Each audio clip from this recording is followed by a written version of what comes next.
Saat kita merenungkan firman Tuhan, maka roh kita mencari petunjuk dari Tuhan Bapa kita.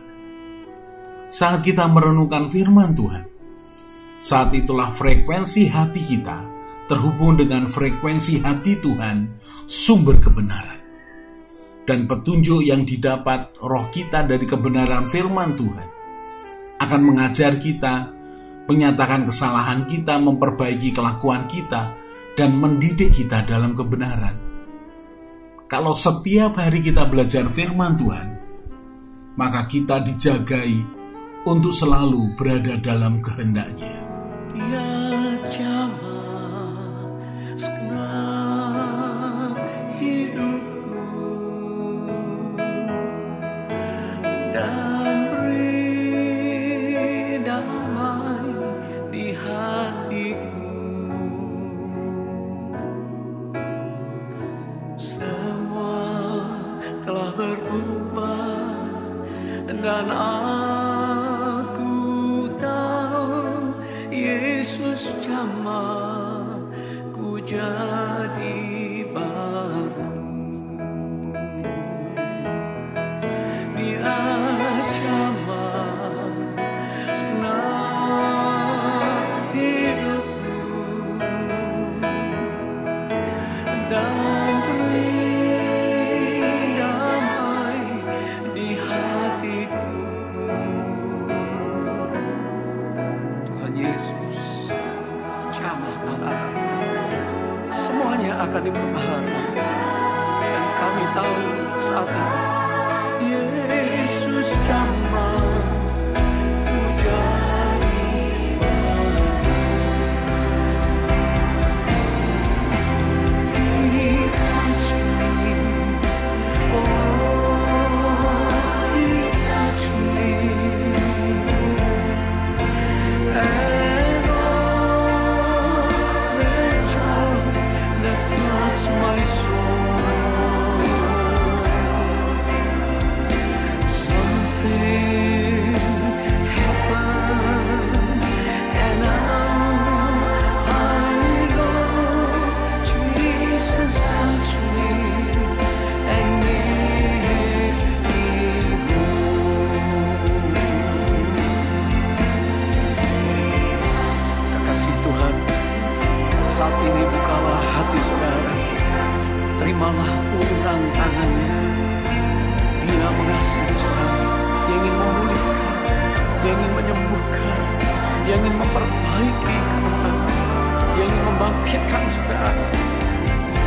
Something happened, and now I know Jesus touched me and made me whole.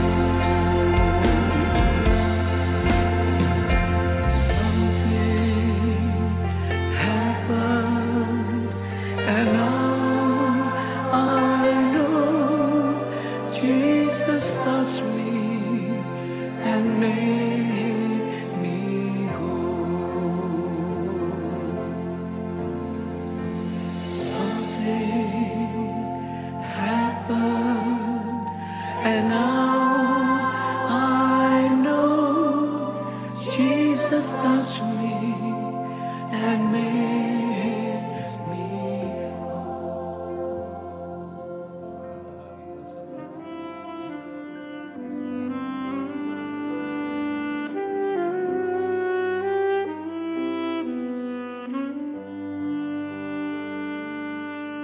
Amsal 23 ayat 17 dan 18. Janganlah hatimu iri kepada orang-orang yang berdosa, tetapi takutlah akan Tuhan senantiasa.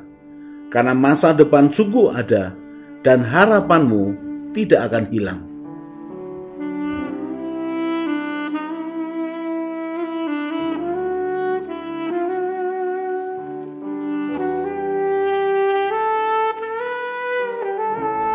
Tuhan Allah Abraham, Ishak dan Yakub itu adalah Tuhan yang cemburu. Tuhan yang tidak mau ada Tuhan lain di sebelahnya. Tuhan yang hanya mau dialah satu-satunya yang disembah oleh keturunan Abraham.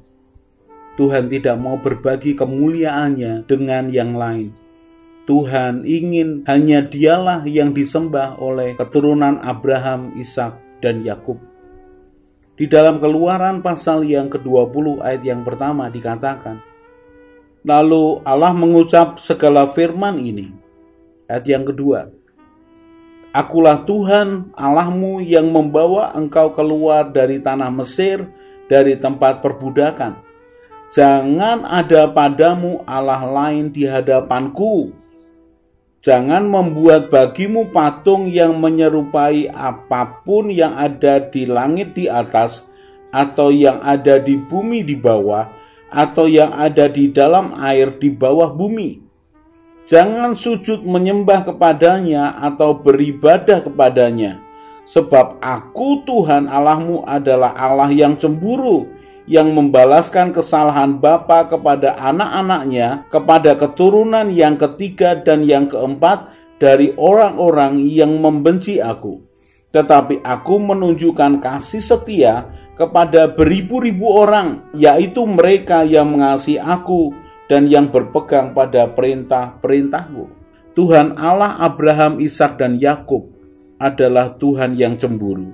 Dia ingin hanya Dialah pribadi ilahi satu-satunya yang disembah oleh keturunan Abraham, Ishak, dan Yakub. Bahkan Dia tidak mau disamakan dengan apapun, benda apapun yang pernah ada, yang sudah ada, dimanapun. Dia tidak mau. Dia hanya mau Dialah yang disembah. Tidak ada barang yang lain. Dikatakan, jangan membuat bagimu patung menyerupai apapun di langit. Berupa apapun, alasan apapun. Tuhan tidak ingin diduakan. Keluaran 20 ayat yang ke-7. Jangan menyebut nama Tuhan Allahmu dengan sembarangan, sebab Tuhan akan memandang bersalah orang yang menyebut namanya dengan sembarangan. Tuhan Allah Abraham, Ishak, dan Yakub tidak ingin diperlakukan dengan sembarangan. Bahkan menyebut namanya harus dengan hormat, harus ada takut akan Tuhan. Pribadi Tuhan yang seperti inilah yang disembah oleh Allah orang Ibrani, Allah orang Israel. Mereka menyembah Tuhan yang Maha Kuasa, Pencipta langit dan bumi. Mereka menyembah Tuhan yang tidak mau diduakan.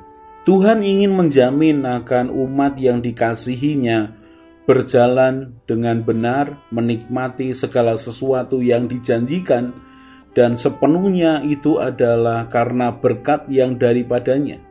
Dia tidak mau ada ilah lain, oknum lain yang berjasa atas umatnya. Dia mau dirinya sendirilah yang disembah. Bahkan ketika Musa tidak boleh menyeberangi sungai Yordan masuk ke tanah Kanaan, maka Musa tahu bahwa Tuhan yang disembah oleh orang Israel, yang sudah 40 tahun mendampingi orang Israel berjalan melewati akan padang gurun, adalah Tuhan yang pencemburu. Maka dia berpesan kepada orang Israel. Ulangan pasal yang keempat, ayat yang ke-22. Sebab aku akan mati di negeri ini dan tidak akan menyeberangi sungai Yordan, tetapi kamu akan menyeberanginya dan menduduki negeri yang baik itu. Hati-hatilah supaya jangan kamu melupakan perjanjian Tuhan Allahmu yang telah diikatkannya dengan kamu, dan membuat bagimu patung yang menyerupai apapun yang oleh Tuhan Allahmu dilarang kau perbuat. Tuhan sudah menetapkan bahwa jangan buat patung apapun. Walaupun kejadian dengan orang Israel adalah ketika Musa membawa turun 2 loh batu yang berisi 10 perintah Tuhan itu kepada orang Israel. Orang Israel sudah menyembah anak lembu emas. Mereka menganggap dewa-dewa di sekitar mereka adalah dewa-dewa yang juga patut untuk disembah. Dan itu menyakitkan hati Tuhan. Musa tahu bahwa pemberontakan orang Israel dengan menyembah akan patung anak lembu emas mengakibatkan ribuan orang mati. Dan dia mengingatkan kembali kepada orang Israel. Saya ulangi ayat yang ke-23. Hati-hatilah supaya Jangan kamu melupakan perjanjian Tuhan Allahmu yang telah diikatnya dengan kamu dan membuat bagimu patung yang menyerupai apapun yang oleh Tuhan Allahmu dilarang kau perbuat. Sebab Tuhan Allahmu adalah api yang menghanguskan, Allah yang cemburu. Ayat yang ke-25. Apabila kamu beranak cucu dan kamu telah tua di negeri itu, lalu kamu berlaku busuk dengan membuat patung yang menyerupai apapun juga, dan melakukan apa yang jahat di mata Tuhan Allahmu, sehingga kamu menimbulkan sakit hatinya, maka aku memanggil langit dan bumi menjadi saksi terhadap kamu pada hari ini, bahwa pastilah kamu habis binasa dengan segera dari negeri kemana kamu menyeberangi sungai Yordan untuk mendudukinya. Tidak akan lanjut umurmu di sana, tetapi pastilah kamu musnah. Tuhan akan menyerahkan kamu di antara bangsa-bangsa, dan hanya dengan jumlah yang sedikit kamu akan tinggal di antara bangsa-bangsa kemana Tuhan akan menyingkirkan kamu. Maka di sana kamu akan beribadah kepada Allah buatan tangan manusia, dari kayu dan batu yang tidak dapat melihat, tidak dapat mendengar, tidak dapat makan, dan tidak dapat mencium. Dan baru di sana engkau mencari Tuhan Allahmu dan menemukannya, asal engkau menanyakan Dia dengan segenap hatimu dan dengan segenap jiwa. Musa tahu kecenderungan dari bangsa Israel. Ketika mereka tertekan, mereka mencari Tuhan. Tetapi ketika mereka diberkati, keadaan sudah aman, tentram, nyaman, maka bisa jadi mereka akan menyembah Allah yang lain. Bahkan lebih lagi dikatakan, Allah yang dari kayu buatan tangan manusia, tidak dapat melihat, tidak dapat mendengar, tidak dapat makan, dan tidak dapat mencium. Saudara perhatikan, Musa tahu bahwa suatu kali Israel akan punya kecenderungan meninggalkan Tuhan dengan menyembah ilah lain. Dan kalau sudah seperti itu, maka Musa tahu persis Allah yang pencemburu itu, Allah yang adalah api yang menghanguskan itu, akan membuang bangsa itu. Tetapi perhatikan, Musa tidak hanya berbicara penghukuman, Musa berbicara tentang kasih karunia. Orang Israel yang menyembah akan patung, menyembah akan batu, menyembah akan kayu, pasti akan dihukum Tuhan. Dan Tuhan akan membuang, menyingkirkan mereka dari tanah perjanjian yang sudah dijanjikan oleh Tuhan. Tetapi perhatikan, Musa tahu hati Tuhan.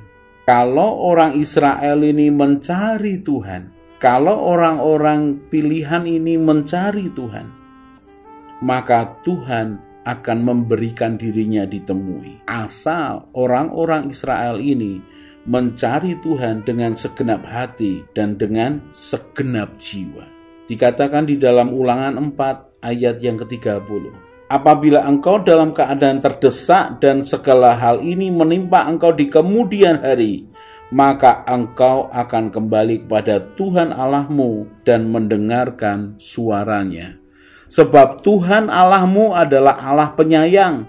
Ia tidak akan meninggalkan atau memusnahkan engkau, dan ia tidak akan melupakan perjanjian yang diikrarkannya dengan sumpah kepada nenek moyangmu. Inilah yang luar biasa. Musa tahu kecenderungan jahat orang Israel untuk meninggalkan Tuhan setelah mendapatkan akan semua kenyamanan. Tetapi Musa lebih tahu bahwa Tuhan adalah Tuhan yang setia, Tuhan yang memegang janjinya, Tuhan yang tidak akan memusnahkan umat pilihannya, tetap dihukum. Tetapi apabila orang-orang pilihannya ini berseru-seru kepada Tuhan, maka Tuhan akan mendengarkan, Tuhan akan menolong. Asal mereka menanyakan Dia, mencari Dia dengan segenap hati dan dengan segenap jiwa. Mari kita belajar dari kejadian ini. Tuhan adalah Allah yang cemburu. Tuhan adalah Allah yang adil, yang menghukum orang yang bersalah. Tuhan juga Allah yang penuh dengan kasih setia, yang memegang akan perjanjiannya. Allah adalah Tuhan yang memberi diri ditemukan oleh orang-orang yang mencari Dia dengan segenap hati dan dengan segenap jiwa. Mari kenali Tuhan secara utuh. Mari kenali Tuhan, bukan hanya satu bagian dan satu bagian yang lain.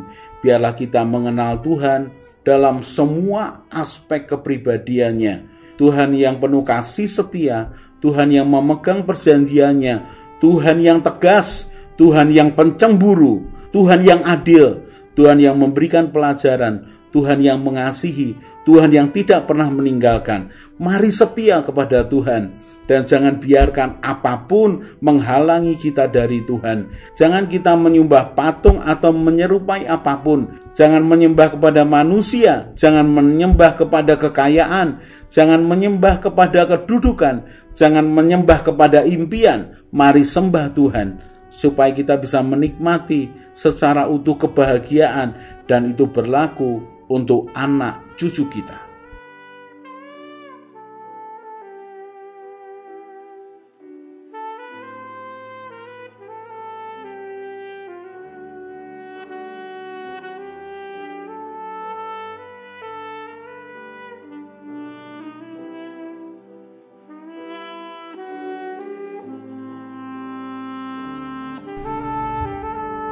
Orang yang mencari Tuhan dengan segenap hati akan ketemu Tuhan. Orang yang percaya dan mengandalkan Tuhan akan seperti pohon yang ditanam di tepi aliran air. Tidak akan menderita melewati masa kering, tetap bertumbuh, hatinya bersuka cita dan terus berbuah. Karena harapannya kepada Tuhan Yesus yang menyelamatkannya, dan dia akan tertawa tentang masa depan. Ia akan terus berjalan bersama Tuhan, semakin kuat, semakin semangat. Mari kita berdoa. Tuhan Yesus, berikan kerelaan dan kesetiaan yang sama ketika Engkau melaksanakan tugasmu di dunia.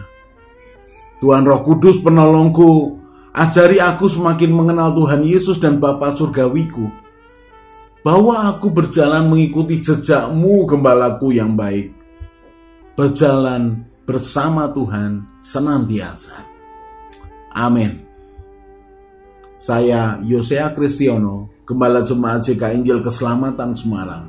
Tetap percaya, tetap semangat. God bless.